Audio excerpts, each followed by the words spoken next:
آپ کیا مراد لیتے ہیں شاعر اللہ سے، اور آپ کے نزدیک کون کون سی چیزیں شاعر اللہ میں شامل ہیں؟ اللہ رب العالمین نے فرمایا یہ جو کہہ رہے ہیں ہم اس کو بھی لکھ لیں گے، اور یہ جو انہوں نے نبیوں کو شہید کیا ہے ہم اس کو بھی لکھ لیں گے، سنکتب ما قالوا وقتلهم الانبیاء بغیر حق۔ آپ کا یہ اعلامیہ کیا صرف آپ کی جماعت کا اعلامیہ ہے یا دیگر مسالک کے مکاتب فکر کے مفتیان علماء کرام بھی اس میں شامل ہیں؟ ایسی ناپاک جگہ پہ اور پرائیویٹ پارٹ پہ جو بیہودہ کلمات لکھے گئے وہ اللہ کی پناہ، کوئی بندہ اس کو دیکھ نہیں سکتا۔ حکام بالا بھی تو اللہ کے احکامات کے مکلف ہیں نا، انہیں بھی تو اللہ کی بارگاہ میں پیش ہونا ہے۔ شیخ الاسلام ابن تیمیہ کی یہ بات بہت اہم ہے، کوئی اللہ کے متعلق ویسے ہی بات کر دے، کیوں بھائی رسول کائنات صلی اللہ علیہ وسلم کے متعلق ویسے جملے بول دے۔ دیگر جو دینی جماعتیں ہیں، تنظیمیں ہیں، ان کا کیا کردار ہے، کیا ہونا چاہیے، آپ ان سے کیا توقع رکھتے ہیں؟ ایمان مزاری کا ٹویٹ ان کے پڑھیں، وہ باقاعدہ چاہتی ہے کہ پاکستان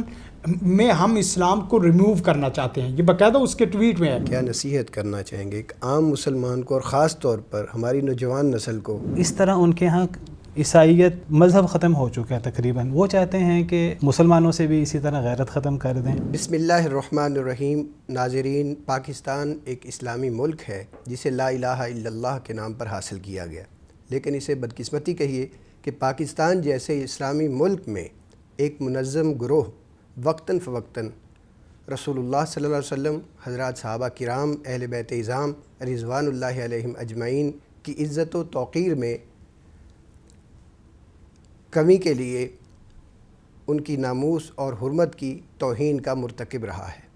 اس سلسلے میں اسلام آباد ہائی کورٹ میں لائیو کیسز کی سماعت ہوتی رہی۔ جج صاحب نے وفاقی حکومت کو یہ ڈائریکشن دی کہ وہ ایک کمیشن 30 روز کے اندر اندر تشکیل دے گا، اور وہ کمیشن 4 ماہ کے اندر تحقیقات کر کے اپنی سفارشات عدالت کو پیش کرے گا۔ دوسری جانب عوام میں انتہائی بے چینی پائی جاتی تھی اور دینی جماعتیں بھی اپنی آواز بلند کر رہی تھی۔ اس سلسلے میں سب سے مضبوط اور توانا آواز قرآن و سنت موومنٹ پاکستان کی تھی۔ ہماری خوش قسمتی ہے کہ آج ہمارے پاس اسٹوڈیو میں قرآن و سنت موومنٹ کے ذمہ داران تشریف لائے ہیں، جن میں ڈاکٹر انس نظر مدنی صاحب ہیں جو قرآن و سنت موومنٹ کے ناظم دعوت و تبلیغ ہیں، اور ہمارے ساتھ ڈاکٹر شفیق الرحمان زاہد صاحب بھی موجود ہیں جو قرآن و سنت موومنٹ صوبہ پنجاب کے چیئرمین ہیں۔ میں اپنے مہمانوں کا تہ دل سے شکریہ ادا کرتا ہوں کہ بے پناہ مصروفیات میں سے ڈاکٹر صاحبان نے وقت نکالا اور ہمارے پاس تشریف لائے۔ سب سے پہلے میں جناب ڈاکٹر صاحب آپ سے یہ سوال کرنا چاہوں گا کہ یہ موضوع کتنا حساس اور اتنا اہم ہے آپ کے نزدیک کہ آپ نے شاعر اللہ کے نام پر تحریک چلا رکھی ہے اور بڑے منظم طور سے اپنی آواز بلند کر رہے ہیں۔ اس کے پس منظر میں کیا نیت، کیا ارادہ اور کیا مقاصد کار فرما ہے؟ جی بسم اللہ الرحمن الرحیم۔ سب سے پہلے ڈاکٹر آصف جوید صاحب آپ کا اور اسی طرح محدث میڈیا اور اسی طرح ان کے رفقا کا شکریہ ادا کرتا ہوں۔ اگر بات کی جائے دفاع شاعر اللہ کی، تو دیکھیں دینی ادارے جتنے ہیں اور دینی تحریکیں اور جماعتیں جتنی ہیں یہ تو تعبیر دین کا اچھا صاف ستھرا کام کر رہی ہیں، قرآن و سنت کی سیدھی سیدھی تعلیم وہ دے رہی ہیں، اور رسالت معاب کے متعلق بھی اور اللہ تعالیٰ کی ذات کے متعلق، صحابہ اہل بیت کے متعلق یہ بڑی صاف ستھری تعلیم ہے۔ اور حکومت اپنے ادارے کو دیکھ رہی ہے، علماء اپنے اداروں کو دیکھ رہے ہیں، لیکن جب مسئلہ آئے گا شاعر اللہ کی توہین کا، تنقیص کا، تعریض کا، قصداً، ارادتاً، نیتاً، جیسے بھی معاملات ہیں، اور شاعر اللہ میں سب سے بڑی ذات تو اللہ کی ذات ہے، پھر اس کے بعد رسول کائنات صلی اللہ علیہ وسلم کی ذات ہے، پھر صحابہ کرام اہل بیت اعظام ہے، اور اسی طرح باقی بھی قرآن کریم، یہ تمام چیزیں ہیں۔ دیکھیں ہم لوگ بڑے ٹھنڈے اور آرام سے شرع اور قانون کے مطابق چلنے والے لوگ ہیں، اور شرع قانون کے مخالفت میں کبھی بھی آواز نہیں اٹھاتے، لیکن جو ہی آپ شریعت کی بھی منافی باتیں کریں گے اور قانون کے منافی باتیں کریں گے تو سیدھی بات ہے سب سے پہلے جو طبقہ اس مسئلے میں آواز اٹھائے گا وہ علماء کا ہے۔ اور اللہ کے فضل و کرم سے ہم قرآن و سنت موومنٹ پاکستان اور جتنے بھی ادارے ہیں، جامعہ لاہور اسلامیہ، الحکمہ انٹرنیشنل ہے، انہوں نے باقاعدہ پوری پلاننگ سے یہ کام کیا کہ شاعر اللہ کے دفاع کے لیے ہم نے کھڑا ہونا ہی ہونا ہے۔ سیدھی بات ہے. اور جو پس منظر بنا مسئلہ بنا, یہ جو بھی حالیہ کیسز ہیں آپ کیا سمجھتے ہیں کہ اس میں کس نوعیت کی توہین کی گئی ہے اور کس کی توہین ہوئی ہے؟ دیکھیں اگر بات کی جائے توہین اللہ کی پناہ نعوذ باللہ قرآن کریم کے متعلق, رسول کائنات کے متعلق, صحابہ کرام کے متعلق, ایسی ناپاک جگہ پہ اور پرائیویٹ پارٹ پہ جو بیہودہ کلمات لکھے گئے, وہ اللہ کی پناہ کوئی بندہ اس کو دیکھ نہیں سکتا. قرآن مجید کو کوئی بندہ گندگی سے لکھ لے, نعوذ باللہ لوگ اپنے سے باہر ہو جاتے ہیں. اور قرآن کریم کے اوپر ہی اگر کوئی گندگی ڈال دے, نعوذ باللہ یہ بہت بڑا خطرناک کیس ہے. تو جس وقت یہ کیسز وغیرہ آئے, اور یہ کوئی کسی عالم کی عدالت ریاست میں نہیں آئے, یہ ریاست کی عدالت میں آئے ہیں, اور ریاست نے دیکھا ہے, ریاست کے سارے اداروں نے دیکھا ہے. جس وقت دیکھا یہ کیسز 300-400 سے بھی اوپر نکلتے جا رہے ہیں, اور پھر اس کے بعد ان کے پیچھے جو پروٹیکشن گروپ تھا, جو بلاس فہمی پروٹیکشن گروپ تھا, انہوں نے اس کیس کو غیر مؤثر بنانے کی کوشش کی. اس کیس کے ملزمان کو اور مجرموں کو سہولت دینے کی کوشش کی گئی, اور توہین رسالت کیس جو ہے اور توہین قرآن کیس ہے اس کو رد و بدل کرنے کی کوشش کی گئی. تو تحریکیں, جماعتیں, ادارے, علماء, عوام سب ایک پیج میں کھڑے ہو کے اللہ کے فضل و کرم سے اکٹھے ہوئے. اور یہ اعلامیہ بھی جو پیش کیا گیا ہے ڈاکٹر انس نظر مدنی صاحب, ان کی نگرانی میں باقاعدہ وہ تیار ہوا, اس میں بھی یہ سب چیزیں تھی کہ اللہ کے فضل و کرم سے ہم اس مسئلے میں اپنی سب چیزوں کی قربانی دے دیں گے, لیکن برکیف اس کا دفاع کریں گے. جیسے ڈاکٹر صاحب آپ نے بتایا کہ ہمارے ادارے ہیں, ہمارا آئین ہے, دستور ہے, تعزیرات پاکستان میں کچھ دفعات ہیں جن میں باقاعدہ یہ چیزیں موجود ہیں کہ یہ چیزیں جرائم ہیں اور ان جرائم پر یہ سزا ہے. یہ تو اللہ کا شکر ادا کرنا چاہیے. اللہ آپ دیکھیں ڈاکٹر صاحب, آپ 295 سے لے کے 298 ABC تک آپ ایک ایک جملے میں دیکھیں. نبی کائنات صلی اللہ علیہ وسلم کی توہین میں 295C لگ رہی ہے, قرآن کریم کی توہین میں 295B لگ رہی ہے, اور اسی طرح مذہبی منافرت میں 296 لگ رہی ہے اور 2 سال قید ہو رہی ہے. اسی طرح مسلمہ شخصیات ازواج مطہرات ہیں, صحابہ کرام ہیں, اس میں 298C لگ رہی ہے. اسی طرح شعار اللہ اس کی توہین میں 298B بھی ہے اور C بھی ہے.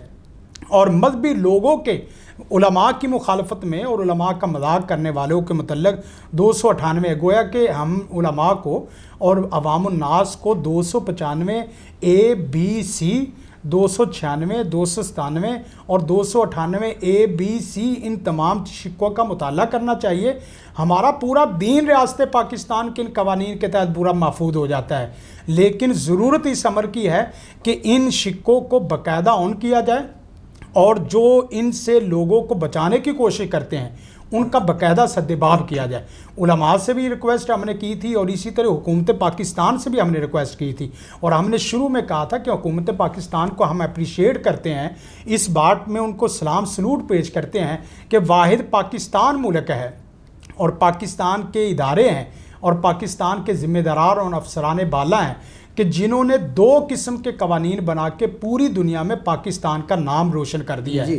ایک تو عقیدہ ختم نبوت کے متعلق جو انہوں نے قادیانیوں کو بالاجماع بالاتفاق حکومت اور علماء کے تحت کافر قرار دیا ہے, اور اسی طرح توہین رسالت کیس کا بھی جو سزا موت ہے ان کی. تو برکیف ہم یہ شرع, عقل, عرف اور اسی طرح قانون کے مطابق کیس لے رہے ہیں.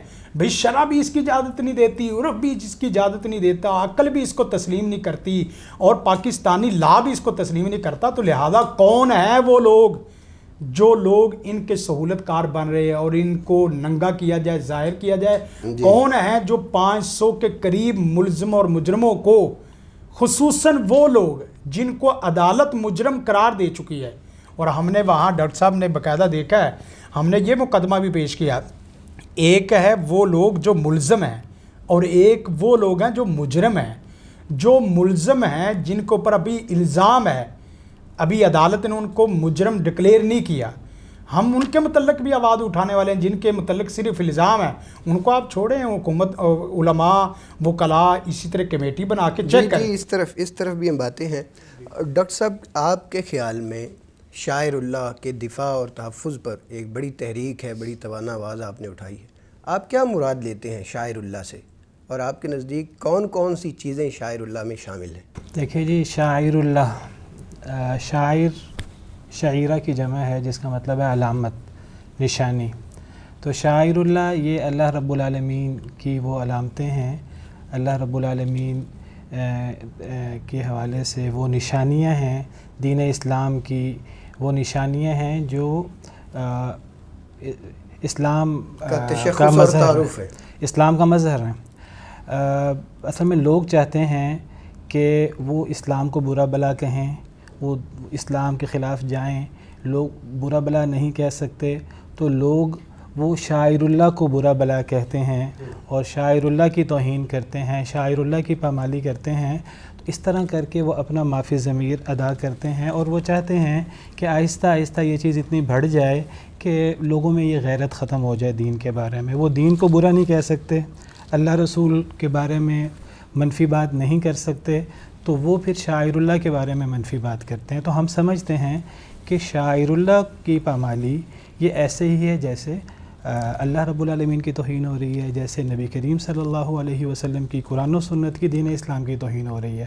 تو وہ ہمیں جس طرح کر کے یورپ کے اندر وہ حضرت عیسیٰ علیہ السلام کو اپنا نبی اور رسول، اور وہ تو اس سے بھی آگے مانتے ہیں، لیکن اب حضرت عیسیٰ کے حوالے سے ان کے ہاں غیرت ختم ہو چکی، انجیل بائبل کے حوالے سے ان کے ہاں غیرت ختم ہو چکی، وہاں بائبل کی توہین ہوتی ہے، وہاں سیدنا عیسیٰ علیہ السلام، دیگر انبیاء کی توہین ہوتی ہے، بلکہ بائبل وغیرہ میں انبیاء کی توہین موجود ہے، تو ان کو غیرت نہیں آتی۔ تو اس طرح ان کے ہاں عیسائیت مذہب ختم ہو چکا ہے تقریباً۔ وہ چاہتے ہیں کہ ہم مسلمانوں سے بھی اسی طرح غیرت ختم کر دیں، تو ہم چاہتے ہیں کہ شاعر اللہ جو ہے اس کی اہمیت لوگوں کے سامنے واضح کی جائے اور لوگوں کو بتایا جائے کہ یہ شاعر اللہ کے بارے میں توہین کرنا یہ در حقیقت اسلام کی توہین ہے، اور دین اس کو بہت اہمیت دیتا ہے۔ جیسے آپ نے بتایا کہ ایک تو مقصد یہ ہے کہ شاعر اللہ کے متعلق جو مسلمان ہیں ان کے جو جذبات ہیں انہیں بے حس کر دیا جائے، بے اہمیت کر دیا جائے۔ ڈاکٹر صاحب نے جیسے بتایا کہ ہمارے دستور میں کچھ دفعات ایسی ہیں، تعزیرات پاکستان کی کچھ شقیں ایسی ہیں جن کی بنیاد پر پاکستان جو ہے وہ ایک اسلامک سٹیٹ کے طور پر سامنے آتا ہے۔ تو کیا آپ سمجھتے ہیں کہ اس طرح کی حرکات کے پیچھے ایک یہ مقصد بھی کار فرما ہو سکتا ہے یا ہوگا کہ وہ دفعات، وہ شقیں، وہ آرٹیکلز دستور میں سے یا مجموعہ تعزیرات میں سے ختم کر دیے جائیں تاکہ دستوری طور پر پاکستان کا جو ایک تعارف ہے، جو ایک شناخت ہے اسلامی پاکستان، وہ ختم ہو جائے؟ جی بالکل، ہم یہ سمجھتے ہیں کہ ان کے مقاصد یہی ہیں کہ پاکستان کو جو دو بڑے امتیازات حاصل ہیں، جس طرح ڈاکٹر شفیق صاحب نے بھی ذکر کیا کہ ایک تو قادیانیوں کے حوالے سے جو الحمدللہ پاکستان کے اندر قانون بنا اور ان کو غیر مسلم قرار دیا گیا، اور اسی طرح جو ختم نبوت کے حوالے سے 295C وغیرہ، تو یہ پاکستان کا امتیاز ہے اور پاکستان اس میں لیڈ کر رہا ہے تمام اسلامی ممالک کو۔ ایک تو ہم چاہتے ہیں کہ اس میں جس طرح پاکستان کے دو امتیازات ہیں، اس طرح پاکستان یہ جو توہین صحابہ، توہین اہل بیت کے حوالے سے جو بل جو ہے وہ صدر مملکت کے پاس گیا ہوا ہے اور وہ ابھی تک اس پہ جو ہے وہ دستخط نہیں ہو رہے، وہ آرڈیننس نہیں بن رہا، ہم چاہتے ہیں وہ بھی آرڈیننس بنے۔ تو یہ طاقتیں اور یہ جو طبقہ ہے وہ چاہتا ہے کہ یہ جو پاکستان کے امتیازات ہیں اس کو ختم کیا جائے، تو ہم تو اس سلسلے میں اپنا پورا کردار ادا کریں گے، اور ہم جو ہے وہ ہم اسلام کے شاعر کی تعظیم کے ہم علم بردار ہیں، اور ہم نہیں چاہتے کہ جس طرح یورپ میں جو ہے یہ بے غیرتی اور یہ چیزیں ہو گئی ہیں، تو ہم بھی بے غیرت ہو جائیں اور ہم بھی اللہ رب العالمین کی توہین ہو رہی ہو، نبی صلی اللہ علیہ وسلم کی، انبیاء کرام علیہم السلام کی توہین ہو رہی ہو، اللہ کی کتابوں کی توہین ہو رہی ہو، مساجد کی توہین ہو رہی ہو، اور قرآن کریم کی توہین ہو رہی ہو، اور ہم اس طرح خاموش بیٹھے رہیں، ہم تو یہ چیزیں نہیں چلنے دیں گے۔ ڈاکٹر صاحب، جیسا کہ آپ نے بتایا کہ شاعر اللہ میں، اسلامی شاعر میں سب سے پہلے اللہ عز و جل کا مقام اور مرتبہ آتا ہے، لیکن ہمارے ہاں صورتحال آپ کے سامنے ہے کہ ہمارے ہاں ایک عام مسلمان کو بھی اللہ تبارک و تعالیٰ کا تعارف حاصل نہیں ہے۔ یہی وجہ ہے کہ بعض نام نہاد مسلمان اللہ کا انکار کر دیتے ہیں، اور اکثریت کے ہاں اللہ تعالیٰ کی ذات اور صفات سے متعلق شرک کا تصور بھی پایا جاتا ہے، تصور کیا عملاً وہ شرک کا ارتکاب کرتے ہیں۔ تو اس میں ضرورت نہیں ہے کہ اللہ تبارک و تعالیٰ کے جو حقوق ہیں، اللہ تعالیٰ کا جو تعارف ہے، اس کے اسماء اور صفات ہیں، اسے پبلک کیا جائے، لوگوں میں شعور پیدا کیا جائے۔ دیکھیے جی، ہماری تو یہی دعوت ہے کہ شاعر اللہ میں جس طرح نبی کریم صلی اللہ علیہ وسلم کے حوالے سے، قرآن کریم کے حوالے سے، صحابہ اہل بیت کے حوالے سے ہمارے ہاں حساسیت ہے، تو ہمیں سب سے پہلے اللہ رب العالمین کے بارے میں حساسیت ہونی چاہیے۔ والذین آمنوا اشد حبا للہ، ایمان والے وہ اللہ سے محبت میں سب سے زیادہ سخت ہوتے ہیں۔ تو ہمارے لیے یہ سب سے پہلے اللہ رب العالمین اور اللہ رب العالمین کی توحید ہے۔ اور اگر ہم قرآن کریم کا مطالعہ کریں تو ہمیں اندازہ ہوتا ہے کہ یہود و نصارہ جنہوں نے انبیاء کرام علیہم السلام کو بھی شہید کیا اور انہوں نے دینی احکامات کو پامال کیا، تو سب سے پہلے انہوں نے اللہ رب العالمین کی توہین اور گستاخی بھی کی۔ اللہ رب العالمین کو نعوذ باللہ فقیر کہا، اللہ رب العالمین کے ہاتھ بندھے ہوئے ہیں قرآن کریم میں، اللہ معاف کرے، یہ ان کی باتیں موجود ہیں۔ لقد سمع اللہ قول الذین قالوا ان اللہ فقیر ونحن اغنیاء وقالت الیہود ید اللہ مغلولہ۔ تو اللہ رب العالمین نے اس بات پر ان کی شدید مذمت کی، اور اللہ رب العالمین نے فرمایا کہ یہودیوں پر اللہ رب العالمین کی اس طرح کر کے توہین کرنے پر لعنت ہو جائے۔ غلت ایدیہم ولعنوا بما قالوا بل یداہ مبسوطتان ینفق کیف یشاء۔ اور اللہ رب العالمین نے فرمایا کہ یہ جو یہودی اللہ رب العالمین کے بارے میں بکواس کرتے ہیں کہ اللہ رب العالمین فقیر ہیں، ہم سے قرض مانگتے ہیں، ہم سے صدقہ خیرات مانگتے ہیں، تو اللہ رب العالمین نے فرمایا یہ جو کہہ رہے ہیں ہم اس کو بھی لکھ لیں گے، اور یہ جو انہوں نے نبیوں کو شہید کیا ہے ہم اس کو بھی لکھ لیں گے۔ سنکتب ما قالوا وقتلہم الانبیاء بغیر حق۔ اللہ رب العالمین کی توہین کرنا نبیوں کو قتل کرنے سے اور نبیوں کی توہین کرنے سے بھی بہت بڑا جرم ہے۔ تو ہمیں اس حوالے سے ہمیں اویئرنیس دینی چاہیے عوام کو بھی۔ سب سے پہلے اللہ رب العالمین اور اللہ رب العالمین کی توحید، یہ اللہ کا سب سے بڑا حق ہے۔ اگر اس حق کو ہم نے پورا کر دیا تو ہماری دنیا بھی خیر اور ہماری آخرت بھی خیر۔ اللہ کا وعدہ یہ ہے کہ جو اللہ کے سب سے بڑے حق کو، اللہ کے حقوق کو، توحید کو پورا کرتا ہے، تو پھر اللہ رب العالمین پر جو بندوں کا حق ہے صحیح حدیث مبارکہ کی روشنی میں کہ اللہ رب العالمین پھر بندوں کو اپنی جنتوں سے نوازے، بندوں کو پھر اللہ رب العالمین عذاب نہ دے۔ تو سب سے پہلے اللہ رب العالمین کے بارے میں ہمیں ہماری عوام کو اویئرنیس ہونی چاہیے، اور پھر اس کے بعد انبیاء کرام علیہم السلام، خاص طور پہ سید الانبیاء والمرسلین، اور قرآن کریم اور دیگر کتابیں اور دیگر شعار۔ ڈاکٹر صاحب، آپ نے بڑا زبردست سیمینار، دفاع شاعر اللہ سیمینار کا انعقاد کیا، اور اس موقع پر کل جماعتی ایک اعلامیہ بھی آپ نے جاری کیا تھا۔ اس اعلامیے کا لب لباب خلاصہ کیا ہے، وہ 2 منٹس میں بیان فرمائیں۔ دیکھیں، اس میں ہم نے 5 وہ چیزوں کو اکٹھا کر کے کی تھی۔ ایک تو سب سے پہلے یہ تھی کہ توہین رسالت ہے، اور توہین صحابہ و اہل بیت ہے، اور اسی طرح توہین شعر اللہ ہے۔ شعر اللہ میں خصوصاً جو قرآن اور مسجد کا مسئلہ ہے اس کو باقاعدہ ہم نے ڈسکس کیا ہے۔ پھر انہی 3 چیزوں میں 3 چیزیں ہم لے کے آئے ہیں۔ توہین بھی لے کے آئے ہیں، تنقیص بھی لے کے آئے ہیں، اور تعریض بھی لے کے آئے ہیں۔ توہین کا مطلب یہ ہے کہ ایسے الفاظ جسے عرف میں لوگ سمجھے۔ شیخ الاسلام ابن تیمیہ نے فرمایا کہ اصل اعتبار لوگوں کی سمجھ کا ہے، کہ لوگ سمجھے کہ انہوں نے اللہ کی توہین کی ہے، لوگ سمجھے کہ انہوں نے قرآن کی توہین کی ہے، اسی کا ہی اعتبار ہوگا۔ اور قاضی عیاض فرماتے ہیں کہ اصل الفاظ کا اعتبار ہوگا کہ اس نے لفظ منہ سے کون سے نکالے ہیں۔ لیکن شیخ الاسلام ابن تیمیہ کی یہ بات بہت اہم ہے، کوئی اللہ کے متعلق ویسے ہی بات کر دے، کیوں بھائی؟ رسول کائنات صلی اللہ علیہ وسلم کے متعلق ویسے جملے بول دے۔ ہم تو اللہ کے رسول کی اطاعت، اور ہمارا ایک گروپ رسول کائنات کے ساتھ عشق کا تعلق رکھتا ہے، تو اس میں ایک جملہ بھی سننا برداشت نہیں کرتا، سیدھی بات ہے۔ تو 3 چیزوں میں 3 چیزیں ہم لے کے آئے، توہین ہے، تنقیص ہے، کوئی جملہ نقص والا بھی بولے، اور اس میں پھر آگے ہم نے 2 چیزیں بولی تھی کہ ارادتاً ہو، قصداً ہو، یہ اشارتاً ہو، ان تمام چیزوں کو ہم جرم ثابت کروائیں گے، سیدھی بات ہے۔ اور پھر اسی اعلامیہ میں 3 اور چیزیں ہم نے شامل کی تھی کہ یہ تو ہمارے ہو گئے نا دعوے۔ دعوے کو ہم نے شرع سے بھی ثابت کرنے کی کوشش کی ہے، دعوے کو ہم نے قانوناً بھی ثابت کرنے کی کوشش کی ہے، اور دعوے کو ہم نے واقعاتی شکل میں بھی پیش کرنے کی کوشش کی ہے۔ یعنی یہ تینوں چیزوں کو شرع میں بھی اور قانون میں بھی اور واقعاتی جو صورت مسئلہ ہے اس کو بھی ہم نے لوگوں کے سامنے پیش کرنے کی کوشش کی ہے۔ اور یہ اعلامیہ آپ یقین کریں پورے پاکستان میں خصوصاً اور پوری دنیا میں جتنے بھی اہل علم ہیں، بڑے بڑی دور سے علامہ ابتسام الہی ظہیر صاحب کو بھی اور اسی طرح پوری جماعت کے رفقاء کو فون آ رہے ہیں، اور اس کو باقاعدہ یہ کہا جا رہا ہے کہ اس کی باقاعدہ تشریحات ابھی محدث میڈیا میں آج ہم پروگرام کر رہے ہیں، ابھی انشاءاللہ ایک مہینے بعد محدث رسالے میں جو آنے والا مہینہ ہے اس میں انشاءاللہ اس کو ہم محدث رسالے میں بھی جاری کر دیں گے۔ ڈاکٹر صاحب ابھی آپ نے نام لیا علامہ ابتسام الہی ظہیر حافظہ اللہ کا۔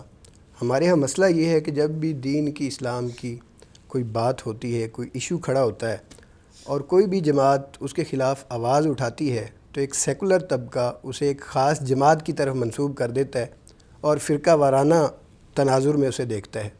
تو آپ کا یہ اعلامیہ کیا صرف آپ کی جماعت کا اعلامیہ ہے یا دیگر مسالک کے مکاتب فکر کے مفتیان علماء کرام بھی اس میں شامل ہیں؟ دیکھیں یہاں صرف سیکولرزم، نیشنلزم، وہ لبرلزم والے لوگ ہی نہیں ہیں، یہاں تمام مسالک کے لوگ ہیں، یعنی اہل سنت کے دیوبند بھی ہیں، اہل سنت کے بریلوی حضرات بھی ہیں، اسی طرح اہل حدیثوں کی ساری تحریکیں ہیں اور اہل حدیثوں کے تمام مدارس ہیں، اسی طرح تمام پاکستان کے دیکھیں آپ شیوخ الحدیث اکثر کی تعداد ہے، مفتیان کی اکثر کی تعداد ہے، اسی طرح ڈاکٹر حضرات وہ اکثر تعداد میں ہیں، مختلف یونیورسٹیوں کے جو HOD لیول کے لوگ ہیں ان کی تعداد ہے، پھر اسی طرح وکلاء وغیرہ ہیں اور بڑی بڑی جماعتوں کے قائدین اور زعماء ہیں، ان کے سب کے نام ہیں۔ اور اللہ کے فضل و کرم سے آپ دیکھیں کہ ہم نے یہ پوری جماعت نے باقاعدہ جو تیار کیا تو اس میں کسی ایک کا ایک لفظ میں بھی کوئی سکم اور ذوف کا کوئی اشکال نہیں تھا کہ یہ جملہ بدل دو، یہ اس طرح نہیں، بہت کم شروع میں اعلامیہ پیش کرنے سے پہلے ہی ہم نے ٹیم ورک کام کیا تھا، فرد واحد کا کوئی کام نہیں تھا، ٹیم ورک کام تھا۔ جب ٹیم ورک کام ہوا ہے تو ٹیم ورک کا پورا اعلامیہ پیش کیا گیا۔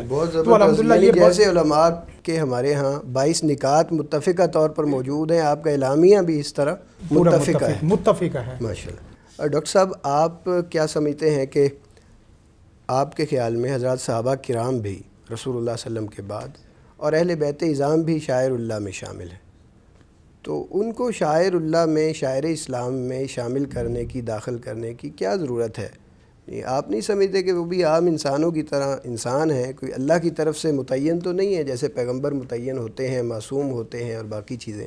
دیکھیے ویسے تو یعنی پیغمبر بھی وہ بھی ان کی ایک بشری حیثیت ہوتی ہے اور ان کی ایک نبوی حیثیت ہوتی ہے، لیکن جب اللہ رب العالمین انہیں چن لیتے ہیں بطور نبی اور رسول تو ان کا ایک خاص مقام اور اللہ کے چنے ہوئے ہوتے ہیں، اور پھر وہ اللہ کے دین، اللہ اپنا دین ان پر نازل کرتے ہیں، چاہے وہ وحی جلی کی صورت میں ہو، کتاب کی صورت میں ہو، چاہے وہ وحی خفی کی صورت میں ہو۔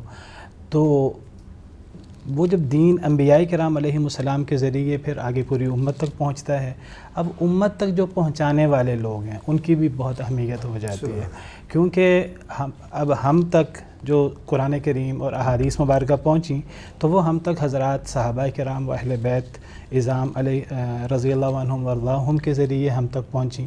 اگر ہم صحابہ کرام کے بارے میں، اہل بیت کے بارے میں اگر ہم وہی رویہ رکھے جو عام لوگوں کے بارے میں ہم رویہ رکھتے ہیں سادہ سا، اور ان کے بارے میں ہم الٹی سیدھی باتیں کرتے رہیں اور ان کے بارے میں سادہ اس قسم کی باتیں کرتے رہیں، تو ہم وہ اصل میں صحابہ اور اہل بیت کو باتیں نہیں بنا رہے، ان کے بارے میں بات نہیں کر رہے، در حقیقت ہم قرآن و سنت کے اوپر بات کر رہے ہیں، کیونکہ امت تک قرآن و سنت پہنچانے کے لیے اللہ رب العالمین نے نبی کریم صلی اللہ علیہ وسلم کے بعد صحابہ کرام اور اہل بیت کو منتخب فرمایا۔ یعنی صحابہ کرام یا اہل بیت پر تنقید کرنا، ان کی توہین کرنا، انڈائریکٹ قرآن و سنت پر الزام لگانا ہے۔ اسی لیے ہمارے علماء کرام کہتے ہیں کہ جو بندہ بھی صحابہ کرام اہل بیت میں سے کسی ایک شخص کی تنقید کرے گا تو وہ زندگی ہو جائے گا، کیونکہ وہ در حقیقت صحابہ اور اہل بیت پر تنقید نہیں کر رہا، وہ قرآن و سنت پر الزام لگا رہا ہے۔ یہی بات شیخ الاسلام امام ابن تیمیہ رحمہ اللہ نے بھی فرمائی ہے۔ تو آپ دیکھیں کہ جو لوگ جو بدبخت صحابہ اور اہل بیت کی تنقید کرتے ہیں، اہل بیت ازواج مطہرات کی تنقیص کرتے ہیں اور صحابہ کرام کی تنقیص کرتے ہیں، آپ دیکھیں وہ لوگ قرآن کریم کے اوپر ہمارا جو مصحف ہے جو ہم سب مسلمان پڑھتے ہیں، تو وہ لوگ اس مصحف کے بارے میں ہی شکوک و شبہات کا شکار ہو گئے. یہ نحوست ہے صحابہ اور اہل بیت کی تنقیص کرنے کی کہ اس مصحف کے بارے میں وہ شکوک و شبہات کا شکار ہیں. وہ کہتے ہیں جی اس میں 17,000 آیات تھیں، ان میں سے پتہ نہیں اتنی آیات وہ نکال دی گئیں جو اہل بیت کے بارے میں تھیں. تو یعنی وہ قرآن و سنت کے بارے میں ہی، احادیث کے بارے میں ان کا موقف کیا ہے؟ وہ ساری احادیث کو مانتے ہی نہیں. وہ کہتے ہیں ہم صرف وہ احادیث مانیں گے جو مخصوص چند ائمہ کرام کے ذریعے، چند اہل بیت کے ائمہ کے ذریعے ہم تک پہنچی، باقی ساری احادیث مبارکہ سے بھی وہ دستبردار ہو گئے. تو نحوست کیا پڑی صحابہ اور اہل بیت پر الزام تراشی کی کہ قرآن و سنت سے ان کو جو ہے دستبردار ہونا پڑا. تو ہم سمجھتے ہیں کہ صحابہ اور اہل بیت اور پھر ان کے بعد جو بعد کے ہمارے سلف صالحین علماء ہیں، ہم تو سمجھتے ہیں کہ وہ بھی ہمارے لیے اسی طرح اہم ہیں کیونکہ وہ ہم تک دین پہنچانے والے ہیں. انبیاء کرام علیہم السلام کے ورثہ علماء ہیں، العلماء ورثۃ الانبیاء. تو یہ اللہ اور اللہ کے بندوں کے درمیان حجت ہوتے ہیں، اللہ کا دین جو ہے وہ لوگوں تک پہنچانے والے ہوتے ہیں.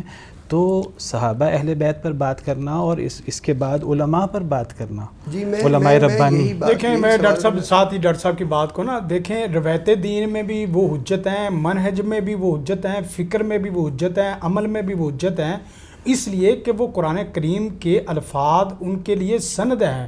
باقاعدہ رضی اللہ عنہم ورضوا عنہ کلم وعد اللہ الحسنی کی یہ سندیں ہیں، دلیلیں ہیں. اور اسی طرح وہ کیوں نہ ہو، اولین مخاطب ہیں قرآن کریم کے، حاضرین مجلس ہیں رسول کائنات صلی اللہ علیہ وسلم آ کے. اور روایت دین میں اور قرآن کریم نے باقاعدہ لفظ بتایا ہے، وَإِذَا قِيلَ لَهُمْ آمِنُوا كَمَا آمَنَ النَّاسُ. کما امن الناس میں صحابہ کرام ہیں، ایمان ویسے لاؤ جیسے گویا کہ ایمان میں معیار ایمان جو ہے وہ صحابہ کرام رضوان المجمعین ہے. فَإِنْ آمَنُوا بِمِثْلِ مَا آمَنْتُمْ بِهِ فَقَدِ اهْتَدَوْا. ڈاکٹر صاحب نے بہت اچھی بات کہ یہ جملہ چھوٹا ہے کہ وہ قرآن و سنت کے ناقلین ہیں، روایت کرنے والے ہیں، ان پہ جرا کرنا گویا کہ قرآن و سنت پہ جرا کرنا یہ بہت بڑی بات ہے. اگر کوئی آدمی سمجھے، ہم نے بھی وہ ڈاکٹر صاحب اس میں اعلامیہ میں یہی بات کی کہ دو گروپ جو خصوصاً ایک رافضی گروپ ہے اور دوسرا ناسبی گروپ. رافضی اور ناسبی سے مراد ہماری جو صحابہ کرام رضوان اللہ مجمعین کے متعلق ایسا رویہ جو اسلام سے ہٹا ہوا ہے اور سلف کی منہج فکر سے ہٹا ہوا ہے وہ اختیار کرتے ہیں، وہ برکیف اپنا حساب خود لگائیں وہ کیا ہیں اور کہاں کے لوگ ہیں، ان کو رافضی. اور جو اہل بیت اعظام کے متعلق غیر اسلامی رویہ اختیار کرتے ہیں، بڑے محتاط لفظ بول رہا ہوں، غیر اسلامی رویہ اور غیر اسلامی عناصر کے ہاتھ وہ چڑھے ہوئے ہیں، ان کے متعلق بھی ہماری رائے یہ تھی کہ برکیف یہ اہل سنت والجماعت میں سے نہیں ہے، یہ لوگ بدعتی لوگوں میں سے ہیں. جن اہل بیت صحابہ کرام رضوان اللہ مجمعین ہوں اور اسی طرح اہل بیت اعظام وہ کوئی بھی ہوں. مثلا ہم نے بات کی کہ گھر کی روایات کو اہل بیت نقل کر رہے ہیں اور گھر کے باہر کی روایات کو صحابہ کرام نقل کر رہے ہیں. تو گھر کے جتنے معاملات ہیں ان کو روایت کرنے والے صحابہ کرام اہل بیت ہیں. اور ویسے اگر یہ بھی اگر کہی جائے تو ہم آن دی کیمرہ یہ بات کر رہے ہیں کہ ہمارے ہاں صحابہ کرام سے مراد یہ کوئی تقسیم نہیں، یہ ہم صرف لوگوں کو سمجھانے کے لیے کہ ایک صحابہ کرام ہے دوسرے اہل بیت ہیں. صحابہ اہل بیت بھی صحابہ کرام ہیں اور صحابہ کرام بھی اہل بیت میں سے ہیں. آپ دیکھیں سیدنا علی حیدر کرار رضی اللہ تعالیٰ عنہ، ان کے گھر میں اللہ کے رسول صلی اللہ علیہ وسلم کی ایک بیٹی آ رہی ہے، تو آپ ان کے متعلق کیا کہیں گے کہ جن کے گھر میں دو بیٹیاں آ رہی ہیں ان کے متعلق کیا کہیں گے؟ اور نبی کائنات صلی اللہ علیہ وسلم کی جو ازواج مطہرات میں سے جو سیدنا امیر معاویہ رضی اللہ تعالیٰ عنہ کی ام حبیبہ کی شکل میں جو امہات المومنین بن رہی ہے، امہات المومنین گویا کہ یہ جو اموی اور اسی طرح عباسی تقسیم اس طرح کی تقسیم کر کے برکیف امت کو الجھانے والی بات ہے. اصل چیز یہ ہے کہ قرآن و سنت کے مطابق رہیں اور ان کے متعلق توہین تنقیص اور تعریض والا جو نہ وہ رویہ اختیار نہ کریں. میں اسی بات کو ایک بات کو آگے بڑھاؤں گا ڈاکٹر شفیق صاحب کی بات کو کہ اہل بیت اور صحابہ کرام دونوں دین کو نقل کرنے والے ہیں. نبی صلی اللہ علیہ وسلم کی جو گھریلو زندگی ہے وہ بھی ہمارے لیے حجت ہے اور جو باہر کی زندگی ہے وہ بھی حجت ہے. میں تو کہتا ہوں کہ باہر کی زندگی تو صحابہ کرام نے نقل کی ہی کی، گھریلو زندگی بھی اہل بیت نے نقل کی، لیکن یہ کون سے اہل بیت ہیں جن کو وہ جو اہل بیت کا دم بھرنے والے ہیں وہ اہل بیت ہی نہیں مانتے؟ ازواج مطہرات نے گھریلو زندگی نقل کی. یہ لوگ تو جو صحابہ کرام پر باتیں کرنے والے ہیں یہ لوگ تو ان کو اہل بیت ہی نہیں مانتے. تو نہ نبی صلی اللہ علیہ وسلم کی گھریلو زندگی ان کے پاس ہے، نہ نبی صلی اللہ علیہ وسلم کی جو باہر کی زندگی ہے وہ ان کے پاس ہے. وہ صحابہ کرام نے نقل کی اور وہ جو ہے وہ ازواج مطہرات نے نقل کی. اور یہی نحوست ہے. باقی کیا رہ جاتا ہے؟ باقی اسلام کا کیا رہ جاتا ہے؟ بہت سی احادیث جو اہل بیت سے ہیں وہ ہمارے لیے سر آنکھوں پر، لیکن باقی صحابہ کرام کی احادیث بھی، ازواج مطہرات کی احادیث بھی، وہ پورا دین ہے. تو ہم دین سے کیسے دستبردار ہو سکتے ہیں؟ ڈاکٹر صاحب، جیسا کہ آپ نے شاعر اللہ کی وضاحت میں بیان فرمایا کہ ہمارے ہاں مسجد بھی اور مدرسہ بھی، اسی طرح داڑھی بھی اور پردہ بھی، اسی طرح مولوی بھی اور قاری بھی، اور دیگر اسلامی احکامات مثلا حج ہے اور قربانی ہے، اذان، نماز، سب یہ شاعر اللہ میں شامل ہے. لیکن ہمارے ہاں ایک طبقہ ہے، ایک ماڈرنزم کے نام پر، وہ نہ صرف انہیں ہلکا سمجھتا ہے بلکہ ان کا مذاق بھی اڑاتا ہے. اور ابھی جو حالیہ ایک بلاسفیمی کا کیس چلا ہوا ہے اسی تناظر میں ہے. تو یہ تو بڑی سینسٹیو صورتحال ہے. دیکھیے جی، جیسے میں نے شروع میں عرض کیا کہ یہ ہمیں بے حمیت اور بے غیرت بنانا چاہتے ہیں، اور یہ اصل میں اسلام سے جان چھڑانا چاہتے ہیں. اسلام کو برا بلا کہہ نہیں سکتے، اسلام کے خلاف جا نہیں سکتے، اللہ رسول پر بات کر نہیں سکتے. تو یہ پھر جو ہے وہ شاعر کو چھیڑتے ہیں، پھر یہ مسجد کو برا کہتے ہیں، پھر یہ مدرسے کو برا کہتے ہیں، پھر یہ علماء کو برا کہتے ہیں، پھر یہ داڑھی کو برا کہتے ہیں، پھر یہ حجاب کو برا کہتے ہیں. تو اصل میں یہ یعنی دین اسلام کے خلاف بات کرنا چاہتے ہیں. تو یہ جو شاعر ہیں دین کے، یہ اصل میں عین دین ہے. ان پر بات کرنا وہ دین پر بات کرنا ہے. تو انگریز نے یہی کام کیا جب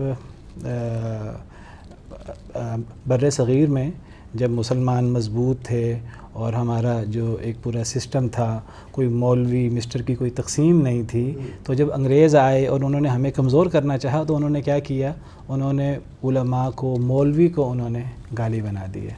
انہوں نے ٹوپی کو، انہوں نے پگڑی کو، انہوں نے داڑھی کو، انہوں نے ان چیزوں کو گالی بنا دیا. یہ بہت بڑی بات ہے ڈاکٹر صاحب. اور انہوں نے یہ جو ہماری سندیں تھیں، مدرسے میں بھی وہی سند ملتی تھی. وہ مدرسہ اسکول ایک ہی چیز ہوتی تھی. مدرسے سے ہی وہ دین بھی پڑھا جا رہا ہے، مدرسے میں ہی وہ میتھ بھی پڑھایا جا رہا ہے، انجینئرنگ بھی پڑھائی جا رہی ہے، فلکیات بھی پڑھایا جا رہا ہے. انہوں نے وہ سندیں ختم کر دیں. وہ ساری سندیں، یعنی مسلمانوں کا نظام تعلیم آپ سمجھیے وہ 98% تھا. تو وہ انہوں نے جب وہ ساری سندیں انہوں نے کل عدم قرار دیں. اب انہوں نے کہا جو ہمارا میٹرک کرے گا، جو ہمارا ایف اے کرے گا، جو ہمارے کلرک پیدا کرے گا، بس اسی کو ہم تعلیم یافتہ کہیں گے، باقی کو ہم تعلیم یافتہ نہیں کہیں گے. تو مسلمانوں کی شرح خواندگی جو ہے وہ کہاں پہنچ گئی. تو یہ انگریز کی واقعات ہی ہے، انہی کے تصورات ہیں. گویا جو گورا انگریز ہے وہ گیا ہے، کالا انگریز موجود ہے. کالے انگریز آگے، اور ان کا ایک ہی کام ہے، ان کا کام ہے کہ جتنے اسلام کے شاعر ہیں ان کو برا بلا کہیں، ان کو باتیں بنائیں. ہم کہتے ہیں قرآن کی زبان میں، کیا آپ نے اگر باتیں کرنی ہے، گپ شپ کرنی ہے، مذاق اڑانا ہے، تو آپ کے لیے دنیاوی کام ختم ہو گئے ہیں. آپ کے مذاق اڑانے کے لیے اللہ رسول اور اللہ کی آیات ہی رہ گئی ہیں، دین کے شاعر ہی رہ گئے ہیں. وَلَئِن سَأَلْتَهُمْ لَيَقُولُنَّ إِنَّمَا كُنَّا نَخُوضُ وَنَلْعَبُ. اگر ان سے سوال کریں بدبختوں سے کہ آپ کیا کر رہے ہیں، یہ کہتے ہیں ہم کھیل تماشے کر رہے ہیں. تو اللہ تعالیٰ فرماتے ہیں قُلْ بِاللَّهِ وَآيَاتِهِ وَرَسُولِهِ كُنْتُمْ تَسْتَهْزِئُونَ. کیا مذاق اڑانے کے لیے اللہ رسول اس کی آیات ہی رہ گئی ہیں؟ لَا تَعْتَذِرُوا قَدْ كَفَرْتُمْ بَعْدَ إِيمَانِكُمْ. تم تو اپنے ایمان کے بعد کفر کر چکے ہو، عذر پیش نہ کرو. ڈاکٹر صاحب، آخری سوال ہے آپ سے. اس تناظر میں، بلاسفیمی کیسز کے تناظر میں آپ کیا میسج دینا چاہیں گے، کیا نصیحت کرنا چاہیں گے ایک عام مسلمان کو، اور خاص طور پر ہماری نوجوان نسل کو جو لاوبالی پن میں کیا سے کیا کہہ جاتی ہے، کر جاتی ہے، خاص طور پر ہمارے کالجز میں، یونیورسٹیز میں جو طلباء طالبات زیر تعلیم ہیں؟ دیکھیے، میں سمجھتا ہوں کہ دو طرح کے لوگ ہیں جو ان چیزوں میں ملوث ہو جاتے ہیں. ایک تو وہ ہیں جو باقاعدہ دین بیزار ہیں، باقاعدہ سوچی سمجھی سکیم کے تحت. یہ تھوڑے لوگ ہیں، بہت تھوڑے لوگ ہیں. لیکن جو باقاعدہ دین کو برا بلا کہتے ہیں، گالیاں نکالتے ہیں اللہ رسول کو، قرآن کے اوپر، یہ جو سارے ہمارے سامنے کیسز آئے، ایک اس طرح کے لوگ ہیں. ایک وہ لوگ ہیں کہ جن کو علم نہیں ہے، لا علم لوگ ہیں، لیکن دین کی معرفت نہیں ہے، دین سیکھا نہیں ہے، گھروں میں وہ دینی تعلیم کا وہ انتظام نہیں ہوا. اللہ معاف کرے ہمارے اسکولوں کالجوں یونیورسٹیوں میں وہ دینی مضبوط تعلیم موجود نہیں ہے. حالانکہ سب سے بڑی یعنی تعلیمی ادارے ہمارے اسکول کالج یونیورسٹیاں, ان میں اس انداز سے نہ قرآن سکھایا گیا, نہ دین سکھایا گیا, نہ شاعر اللہ کے بارے میں بتایا گیا. تو اکثر ہمارے طبقہ وہ ہے جو لا علم ہے. لیکن یہ لا علمی اس لیول پہ پہنچ چکی ہے کہ یہ جو کیسز آئے ہیں, ان کیسز میں ایسے لوگوں سے بھی ایسی باتیں سرزد ہو گئی ہیں جس میں اسلام کے خلاف اور قرآن کے خلاف اور شاعر اللہ کے خلاف باتیں ہو گئی ہیں. تو ہمیں اپنے کالجز میں, مدارس, یونیورسٹیز میں, اسکولوں میں ہمیں دین کو لانا ہوگا. ہمیں قرآن کریم کے ساتھ اپنا تعلق مضبوط کرنا ہوگا. حکومتی لیول پر بھی اور عوامی لیول پر بھی ہمیں جو ہے وہ محنت کرنی ہوگی اس سلسلے میں. ڈاکٹر صاحب, ابھی جیسا کہ سر نے بتایا کہ مسجد بھی شاعر اللہ میں شامل ہے. ابھی 2-4 روز پہلے کی بات ہے, اسلام آباد میں مدنی مسجد کو شہید کر دیا گیا, اور اس پر پھر آوازیں بھی اٹھ رہی ہیں. ظاہر ہے کہ ایک اسلامی اسٹیٹ میں یہ نہیں ہونا چاہیے تھا. تو آپ کا کیا خیال ہے, اس طرح کے اقدامات حکومتیں کرتی ہیں, ہونے چاہیے, نہیں ہونے چاہیے؟ مسجد کہاں تعمیر ہونی چاہیے, کہاں نہیں ہونی چاہیے؟ مسجد کو بنانا اور اس کے جو انتظام سنبھالنا, یہ کس کا کام ہے بنیادی طور پر اسلامی معاشرے میں؟ عام لوگوں کا, دینی جماعتوں کا, یا اسلامک اسٹیٹ کا؟ دیکھیں, بات کی جائے 14 اگست کے حوالے سے, تو جو ہمارا یہ قومی جو اثاثہ یہ بنتا ہے, اس میں ہم نے عہد ہی تو کیا تھا کہ ہم تیرے نظام کو بطور نظام لے کے آئیں گے اور اسی طرح معاشرے میں لے کے آئیں گے. وگرنہ فرد بطور فرد تو اپنی عبادت میں لگا ہوا تھا, وہ آج بھی لگا ہوا ہے, ہندوستان میں لگا ہوا ہے. تو وہ ریاست جس نے عہد کیا اللہ تعالیٰ سے کہ آپ کے نظام کو اجتماعی طور پہ ہم لے کے آئیں گے, تو اس میں سب سے بنیادی کردار مسجد کا ہے. آپ مسجد میں عبادت کا ماحول بنائیں, آپ عقیدہ توحید کا ماحول بنائیں, رسالت کے ساتھ تعلق کا ماحول بنائیں, آپ قرآن کی تلاوت کا ماحول بنائیں. آپ نے تو مسجدیں ہی گرانی شروع کر دی. ہم بات کر رہے ہیں کہ مسجد کو کوئی جملہ نہیں کہنا, اور وہ لوگ جو مسجدوں کو گرا دیتے ہیں, قرآن کریم کی آیت بڑی سخت ہے, وَمَنْ أَظْلَمُ مِمَّنْ مَنَعَ مَسَاجِدَ اللَّهِ. خالی روکنا, مسجد کو گرانا تو بہت خطرناک بات ہے. اور مسجد کے مقابلے میں خطرناک مسجد بنانا جو نفاق پہ مبنی ہے, وہ بھی بڑی پریشان کن ہے. برکیف ایک مسئلہ ہے, ریاست کو اگر کوئی ایکشن لینا بھی ہو تو وہ اس طرح کرے جس طرح ایکشن جو ہے نا وہ پورے نظام کے تحت علماء کی کمیٹی بلائیں, اور اسی طرح علماء کی کمیٹی بنا کے کہ یہاں یہ بنیادی مسئلہ اصل میں فتویٰ حاصل کریں, کمیٹی کا فتویٰ حاصل کریں, عدالت سے لیں, اور اس کے بعد باقاعدہ نشریات میں یہ نشر کریں کہ یہ مسجد نہیں ہم کرا رہے, اصل میں مسجد کو ایک اچھی جگہ منتقل کر رہے ہیں. تو اس میں کسی کی کوئی تشویش نہیں رہتی. یہاں جو مسجد کا مسئلہ ہوا ہے وہ دراصل توہین کی, مسجد کی توہین اور مسجد کو مسمار کرنے والا کیس جو ہے نا وہ شروع ہوا ہے. اور لازمی بات ہے اس میں 2 گروپ بن گئے. ہونا یہ چاہیے کہ یہ اسٹیٹ کا ہی کام ہے, مسجدیں بنوائیں بھی اور مسجدیں آگے چلائیں بھی. حتیٰ کہ یہ ہے کہ جس طرح آپ اسکول کالج یونیورسٹی کو باقاعدہ فنڈ کرتے ہیں, فنڈنگ وغیرہ کرتے ہیں, اسی طرح مساجد کو بھی کرنی چاہیے. برکیف مسجدوں کو گرانا اچھا نہیں ہے, لیکن اس میں ہم کوئی فتویٰ وغیرہ نہیں جاری کرتے. علماء بڑی کمیٹی میں موجود ہیں. عدالت کا مسئلہ, ریاست کا مسئلہ برکیف بڑی سطح پہ ہی حل ہونا چاہیے. چھوٹے لوگوں کو بھی باتیں نہیں کرنی چاہیے, لیکن برکیف یہ ہوا ہے جو برا ہوا ہے, اچھا نہیں ہوا. یہ ہم سیدھی بات ہے وہ بات کرتے ہیں کہ, اور مساجد کی تعمیر کے لیے ہم کھڑے ہونے والے ہیں, تحفظ مساجد کے لیے بھی ہم کھڑے ہونے والے ہیں, تحفظ ناموس رسالت کے لیے بھی ہم کھڑے ہونے والے ہیں. تو برکیف ہم مساجد کے ساتھ ہیں, علماء کے ساتھ ہیں, اور اسی طرح قرآن کریم کی تعلیمات جہاں جو دے رہے ہیں ان کے انشاءاللہ وہ ساتھ ہیں. اور جو مخالفت کرے گا, سیدھی بات ہے کہ ہم ان کے صد باب ان کا کرنے کی کوشش کریں. آپ کچھ کہنا چاہیں؟ میں شفیق صاحب کی بات کو تھوڑا آگے بڑھاتے ہوئے, میں آج ہی مولانا تقی عثمانی صاحب کا بیان سن رہا تھا. کیا خوبصورت بیان تھا ان کا. وہ کہہ رہے تھے کہ یعنی اسلامی حکومت کی جو بنیادی ذمہ داری تھی, الذین ان مکناہم فی الارض اقاموا الصلاۃ, وہ شروع ہی اقامت صلاۃ سے, پہلی بنیادی ذمہ داری اقامت صلاۃ.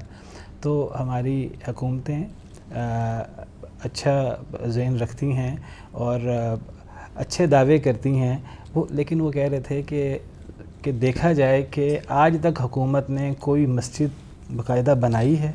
وہ کہہ رہے تھے کہ آج تک ہماری حکومت نے کوئی مسجد نہیں بنائی اپنے فنڈ سے. فیصل مسجد بھی یہ سعودی عرب کے تعاون سے بنی, اور وہ بتا رہے تھے بلکہ کہ کسی پتہ نہیں پولیس چوکی تھی کہاں تھی, تو جیل وغیرہ میں, وہاں وہ یعنی حکومتی ادارہ ہے, وہاں مسجد بنی تو عوام کے فنڈ سے. انہوں نے عوام سے چندے کی اپیل کر کے مسجد بنائی. تو جو حکومت کا بنیادی کام تھا اقامت صلاۃ, مسجدیں بنانا, مسجدیں تعمیر کرنا, وہ تو انہوں نے کیا کوئی نہیں, اور دوسری طرف گرانا شروع. اسی پہ ڈاکٹر صاحب آپ سے سوال کروں گا میں کہ حکام بالا, جس میں خاص طور پر ڈرائیونگ سیٹ پہ بیٹھے لوگ ہیں, ہماری مقننہ ہے, ہماری انتظامیہ ہے, ہماری عدلیہ ہے, ظاہر ہے کہ مسلم سیاستدان ہیں, مسلم ججز ہیں, اور مسلم بیوروکریٹس ہیں, مسلم جرنیل ہیں. تو جیسے ایک عام مسلمان اللہ کے احکامات کا مکلف ہوتا ہے اور قیامت کے دن اللہ کی بارگاہ میں اس نے جواب دینا ہے, حکام بالا بھی تو اللہ کے احکامات کے مکلف ہیں نا, انہیں بھی تو اللہ کی بارگاہ میں پیش ہونا ہے.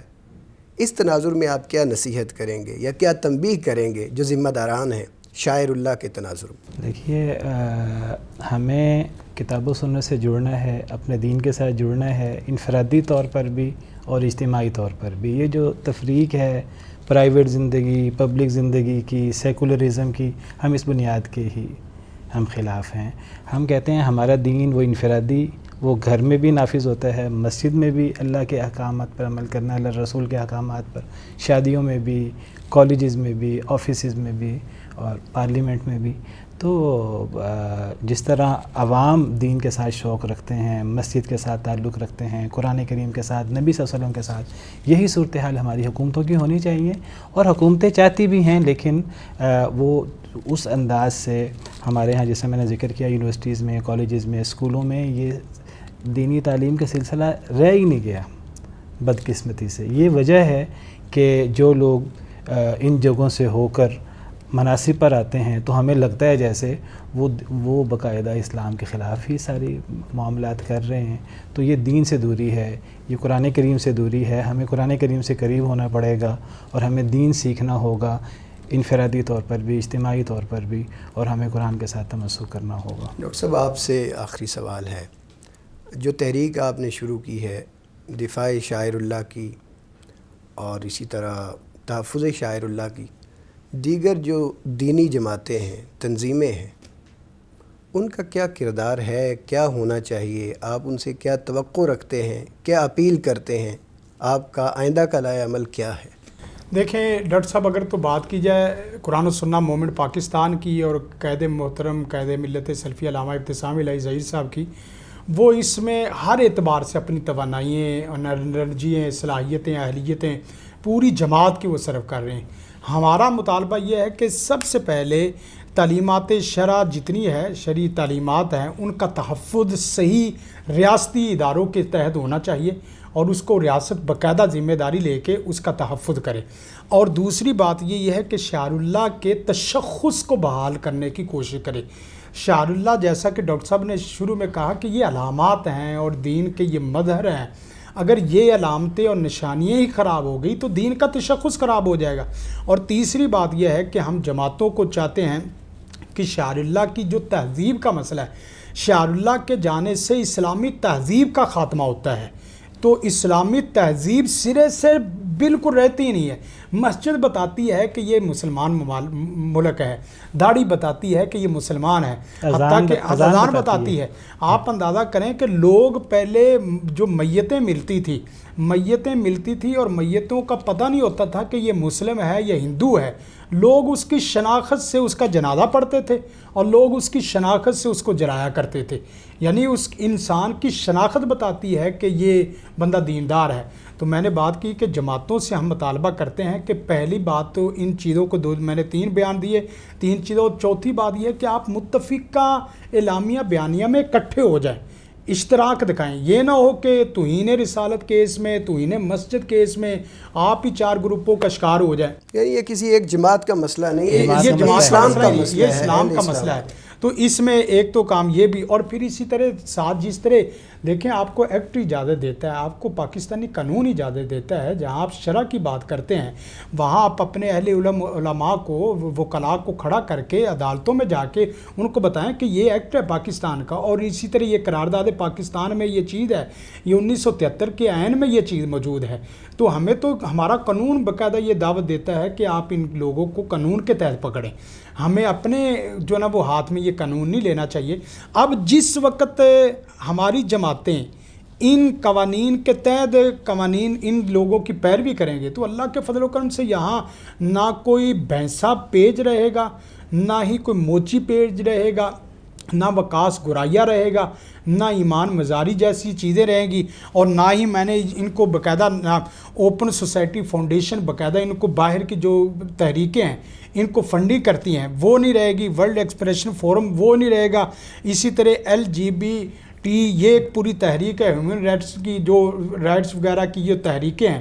ہم چاہتے ہیں کہ علماء اکٹھے ہوں، ریاست کے سامنے وہ ریٹ دائر کریں اور ان لوگوں کو مجرم بنا کے پیش کریں ریاست کے سامنے، اور ان لوگوں کو فنڈنگ کرنے والے جتنے ادارے ہیں ان کے اوپر پابندی لگائیں۔ بھائی فوری پتہ چل جاتا ہے کہ آپ کے اکاؤنٹ میں کل تک کیا تھا اور آج 2 سال 2 مہینے کے بعد آپ کا اکاؤنٹ کہاں جا رہا ہے، آپ کی شخصی آپ کے ملنس کفار کے تیروں سے پتہ چل سکتا ہے۔ میں آخر میں یہ بات ضرور کہوں گا کہ وہ علماء جو کمیشن بنانے کے حق میں آواز اٹھا رہے ہیں نہیں ہے 2-4 یا نجی طور پہ باتیں کر رہے ہیں، تو ان لوگوں سے باقاعدہ درخواست کرتے ہیں آپ دیکھیں تو صحیح ایمان مزاری کا ٹویٹ ان کے پڑھیں، وہ باقاعدہ چاہتی ہے کہ پاکستان میں ہم اسلام کو ریموو کرنا چاہتے ہیں، یہ باقاعدہ اس کے ٹویٹ میں ہے، پاکستان کو ہم جنس پرستی کی ریاست بنانا چاہتے ہیں، پاکستان کو سیکولر ریاست بنانا چاہتے ہیں، اور دین کے خلاف تو محاذرائی کر ہی رہے ہیں لوگ، لیکن یہ پاکستانی قوانین کے خلاف بھی محاذرائی کر رہے ہیں، اور پاکستان کے جو سلامتی کے ادارے ہیں ان کے خلاف بھی محاذرائی کر رہے ہیں۔ یہ حق اور باطل کا مارکا ہے، حق اور باطل کی جنگ ہے جو سوشل میڈیا پر، اس کے اکاؤنٹس پر اور کورٹس پر لڑی جا رہی ہے، اور دینی جماعتوں کو، دینی افراد کو چاہیے کہ متحد ہو کر آئینی اور قانونی اور دستوری دائرے میں رہتے ہوئے اس کا تحفظ اور دفاع کریں۔ ڈاکٹر صاحب آپ کا بہت شکریہ، آپ نے وقت دیا۔ ڈاکٹر شفیق صاحب آپ کا بہت شکریہ، آپ تشریف لائے۔ ناظرین آپ نے پروگرام سنا، بلاسفہمی پر ہمارے پروگرامات کا سلسلہ جاری رہے گا۔ آج کا پروگرام شاعر اللہ کی اہمیت اور تعارف اور اس کے مقام و مرتبے پر تھا۔ امید ہے آپ کو ہمارا یہ پروگرام پسند آیا ہوگا۔ آپ کے تاثرات کا اور تجاویز کا ہمیں انتظار رہے گا۔ اجازت دیجیے، اللہ حافظ۔